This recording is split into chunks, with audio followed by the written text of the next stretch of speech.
Hi hello ಎಲ್ರಿಗೂ ನಮಸ್ಕಾರ. Welcome back to my channel. ಇವತ್ತಿನ ವಿಡಿಯೋದಲ್ಲಿ ಕರಾವಳಿ ಸ್ಟೈಲಲ್ಲಿ ರುಚಿಯಾಗಿರುವಂಥ ಟೈಸನ್ ಕೋಳಿ ಸುಕ್ಕನ ಯಾವ ರೀತಿ ಮಾಡೋದು ಅಂತ ತೋರಿಸ್ತಾ ಇದ್ದೀನಿ. ಮೊದಲಿಗೆ ಒಂದು ಬಾಣಲಿನ ಕಾಯಿಸಿ ಅದಕ್ಕೆ 3 ರಿಂದ 4 ಟೇಬಲ್ ಸ್ಪೂನ್ ಆಗುವಷ್ಟು ತೆಂಗಿನ ಎಣ್ಣೆನ ಸೇರಿಸಿಕೊಳ್ಬೇಕು, ಕೋಕೋನಟ್ ಆಯಿಲನ್ನು. ಎಣ್ಣೆ ಚೆನ್ನಾಗಿ ಕಾದ ನಂತರ ಅದಕ್ಕೊಂದು ಸ್ವಲ್ಪ ಕರಿಬೇವಿನ ಎಲೆ ಮತ್ತು 2 ಚೆನ್ನಾಗಿ ಹೆಚ್ಚಿರುವಂಥ ಈರುಳ್ಳಿನ ಸೇರಿಸಿ ಈರುಳ್ಳಿ ಬಾಡೋವರೆಗೂ ಹುರ್ಕೊಳ್ಬೇಕು. ನಂತರ ಇದಕ್ಕೆ ಅರ್ಧ kg ಆಗುವಷ್ಟು ಟೈಸನ್ ಕೋಳಿನ ಸೇರಿಸ್ಕೊಳ್ಬೇಕು. ಕೋಳಿನ ಆಲ್ರೆಡಿ ಚೆನ್ನಾಗಿ ತೊಳೆದು ರೆಡಿ ಮಾಡಿ ಇಟ್ಕೊಂಡಿದ್ದೀನಿ. ಟೈಸನ್ ಕೋಳಿನ ಸೇರಿಸ್ಬಿಟ್ಟು ಸ್ವಲ್ಪ ಹೊತ್ತು ಫ್ರೈ ಮಾಡ್ಕೊಳ್ಳೋಣ. 1 ನಿಮಿಷದವರೆಗೂ ಹೈ ಫ್ಲೇಮಲ್ಲಿ ಫ್ರೈ ಮಾಡ್ಕೊಳ್ಳಿ. 1 ನಿಮಿಷ ಫ್ರೈ ಮಾಡಿದ ನಂತರ ಮುಚ್ಚಳ ಮುಚ್ಚಿಬಿಟ್ಟು 10 ರಿಂದ 15 ನಿಮಿಷದವರೆಗೂ ಬೇಯಿಸ್ಕೊಳ್ಳೋಣ. ಇದನ್ನು 15 ನಿಮಿಷ ಬೇಯಿಸ್ಕೊಂಡ ನಂತರ ಇದಕ್ಕೆ ಇವಾಗ ರುಚಿಗೆ ತಕ್ಕಷ್ಟು ಉಪ್ಪು ಮತ್ತು ಒಂದು ಸ್ವಲ್ಪ ಅರಿಶಿನ ಪುಡಿನ ಸೇರಿಸ್ಕೊಳ್ಳೋಣ. ಟೈಸನ್ ಕೋಳಿ ಬೇಯೋದಕ್ಕೆ ಸ್ವಲ್ಪ ಜಾಸ್ತಿ ಟೈಮ್ ಬೇಕಾಗುತ್ತೆ. ನಾರ್ಮಲ್ ಫಾರ್ಮ್ ಕೋಳಿ ಥರ ಅಲ್ಲ, ಜಾಸ್ತಿ ಟೈಮ್ ಬೇಕಾಗುತ್ತೆ. ಹಾಗಾಗಿ ಫಸ್ಟಿಗೆ ಸ್ವಲ್ಪ ಹೊತ್ತು ಬೇಯಿಸ್ಕೊಂಡು ನಂತರ ಇದಕ್ಕೆ ಸ್ವಲ್ಪ ಹೊತ್ತು ಬೆಂದಾದ ನಂತರ ಉಪ್ಪು ಮತ್ತು ಅರಿಶಿನ ಪುಡಿ ಸೇರಿಸಿ ಮಿಕ್ಸ್ ಮಾಡಿ ಮತ್ತೆ ಬೇಯಿಸ್ಕೊಳ್ಬೇಕು. ಆಲ್ರೆಡಿ ಒಂದು 15 ನಿಮಿಷ ಬೆಂದಿದೆ, ಇನ್ನೂ ಕೂಡ ಒಂದು 20 ನಿಮಿಷಕ್ಕಿಂತ ಜಾಸ್ತಿ ಟೈಮ್ ಬೇಕಾಗುತ್ತೆ ಬೇಯೋದಕ್ಕೆ. ಮುಚ್ಚಳ ಮುಚ್ಚಿ ಬೇಯಿಸ್ಕೊಳ್ಳೋಣ. ಇದು ಬೇಯೋಷ್ಟರಲ್ಲಿ ನಾವು ಮಸಾಲೆ ರೆಡಿ ಮಾಡ್ಕೊಳ್ಳೋಣ. ಮಸಾಲೆ ಹುರ್ಕೊಳ್ಳೋದಕ್ಕೆ ಒಂದು ಫ್ರೈಂಗ್ ಪ್ಯಾನ್ಗೆ 1 ಚಮಚ ತೆಂಗಿನ ಎಣ್ಣೆನ ಸೇರಿಸ್ಕೊಳ್ಬೇಕು. ನಂತರ ಅದಕ್ಕೆ 10 ಬ್ಯಾಡಗಿ ಮೆಣಸಿನ್ಕಾಯಿನ ಸೇರಿಸ್ಬಿಟ್ಟು ಚೆನ್ನಾಗಿ ಹುರ್ಕೊಳ್ಬೇಕು. ಉರಿನ ಮೀಡಿಯಂ ಫ್ಲೇಮಲ್ಲಿ ಇಟ್ಕೊಳ್ಳಿ.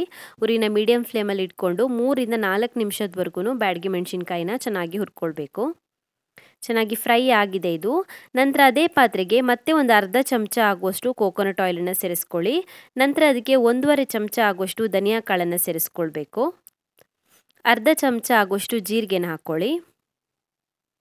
ಅರ್ಧ ಚಮಚ ಆಗುವಷ್ಟು ಕಾಳುಮೆಣಸು ಬ್ಲ್ಯಾಕ್ ಪೆಪ್ಪರ್, 2 ಚಿಟಿಕೆ ಆಗುವಷ್ಟು ಮೆಂತೆ ಕಾಳು, 2 ಪೀಸ್ ಆಗುವಷ್ಟು ಚಕ್ಕೆ, 1 ಏಲಕ್ಕಿ ಮತ್ತು 1 ಲವಂಗನ ಸೇರಿಸ್ಕೊಳ್ತಾ ಇದ್ದೀನಿ. ಗರಂ ಮಸಾಲೆ ಫ್ಲೇವರ್ ಬೇಡ ಅನಿಸಿದ್ರೆ ಇದನ್ನು ಸ್ಕಿಪ್ ಮಾಡ್ಕೊಳ್ಬೋದು. ಇದನ್ನು ಕೂಡ ಒಂದು 2 ನಿಮಿಷದವರೆಗೂ ಮೀಡಿಯಂ ಫ್ಲೇಮಲ್ಲಿ ಹುರ್ಕೊಳ್ಳೋಣ. ಮಸಾಲೆ ಐಟಮ್ಸ್ ಹುರಿದಾದ ನಂತರ ಅದೇ ಪಾತ್ರೆಗೆ ನಾನಿಲ್ಲಿ ಅರ್ಧ ತೆಂಗಿನಕಾಯಿನ ತುರಿದ್ಬಿಟ್ಟು ಹಾಕ್ಕೊಂಡಿದ್ದೀನಿ.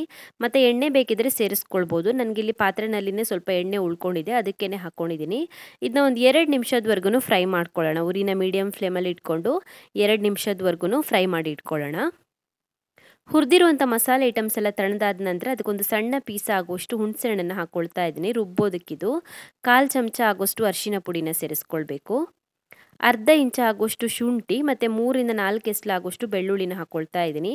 ಇದೊಂದು ಸ್ವಲ್ಪ ದೊಡ್ಡ ಬೆಳ್ಳುಳ್ಳಿ ಎಸ್ಲಾಗಿರೋದ್ರಿಂದ 4 ಎಸ್ಲು ಹಾಕ್ಕೊಂಡಿದ್ದೀನಿ, ಇಲ್ಲಾಂದರೆ ಜಾಸ್ತಿ ಹಾಕ್ಕೊಳ್ಳಿ. ಇದಕ್ಕೊಂದು ಸ್ವಲ್ಪ ನೀರನ್ನು ಸೇರಿಸಿ ನುಣ್ಣಗೆ ರುಬ್ಕೊಳ್ಬೇಕು.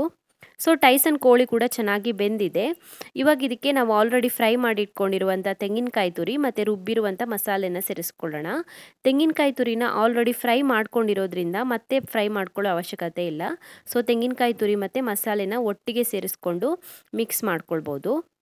ಇದಕ್ಕೊಂದು ಸ್ವಲ್ಪ ನೀರು ಹಾಕ್ಕೊಳ್ತಾ ಇದ್ದೀನಿ, ಅರ್ಧ ಲೋಟ ಆಗುವಷ್ಟು. ಸ್ವಲ್ಪ ಡ್ರೈ ಆಗಿದೆ, ಹಾಗಾಗಿ ಚೆನ್ನಾಗಿ ಮಿಕ್ಸ್ ಮಾಡ್ಕೊಳ್ಳೋಣ. ನೀರನ್ನು ಸೇರಿಸ್ಬಿಟ್ಟು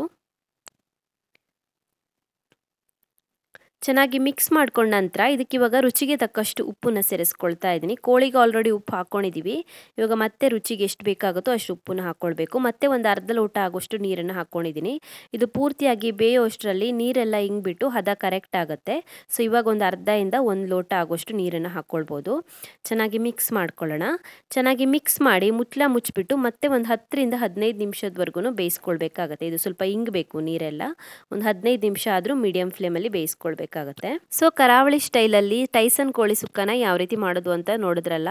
ಚಿಕನ್ ಬೇಯಿಸೋದಕ್ಕೆ ಮಾತ್ರ ಸ್ವಲ್ಪ ಜಾಸ್ತಿ ಟೈಮ್ ಬೇಕಾಗುತ್ತೆ. ಬೇರೆ ಮಸಾಲೆ ಎಲ್ಲ ನಾರ್ಮಲ್ ಆಗಿ ನಾವು ಫಾರ್ಮ್ ಕೋಳಿ ಮಾಡೋದಕ್ಕೆ ಯಾವ ರೀತಿ ಹಾಕ್ತೀವೋ ಅದೇ ಥರ ಹಾಕಲಿಕ್ಕೆ ತುಂಬಾ ರುಚಿಯಾಗಿರುತ್ತೆ. ಇಡ್ಲಿಗೆ, ದೋಸೆಗೆ, ಚಪಾತಿಗೆ ಎಲ್ಲದಕ್ಕೂ ಕೂಡ ಚೆನ್ನಾಗಿರುತ್ತೆ. ರೈಸ್ಗಂತೂ ತುಂಬಾ ಚೆನ್ನಾಗಿರುತ್ತೆ. ಟ್ರೈ ಮಾಡಿ ನೀವು ಕೂಡ. Thank you for watching my video. ನಿಮಗೆ ಈ ವಿಡಿಯೋ ಇಷ್ಟವಾಗಿದ್ದರೆ ವಿಡಿಯೋಗೊಂದು ಲೈಕ್ ಕೊಡಿ, ಹಾಗೆಯೇ ಕಮೆಂಟಲ್ಲಿ ತಿಳಿಸಿ ಹೇಗಿದೆ ಅಂತ. ಇನ್ನೂ ಹೆಚ್ಚಿನ ವಿಡಿಯೋಗಳಿಗಾಗಿ ನನ್ನ ಯೂಟ್ಯೂಬ್ ಚಾನಲ್ಗೆ ಸಬ್ಸ್ಕ್ರೈಬ್ ಮಾಡ್ಕೊಳ್ಳಿ. ಹಾಗೆಯೇ ನನ್ನನ್ನು ಫೇಸ್ಬುಕ್ ಮತ್ತು ಇನ್ಸ್ಟಾಗ್ರಾಮಲ್ಲಿ ಫಾಲೋ ಮಾಡೋದನ್ನು ಮರಿಬೇಡಿ.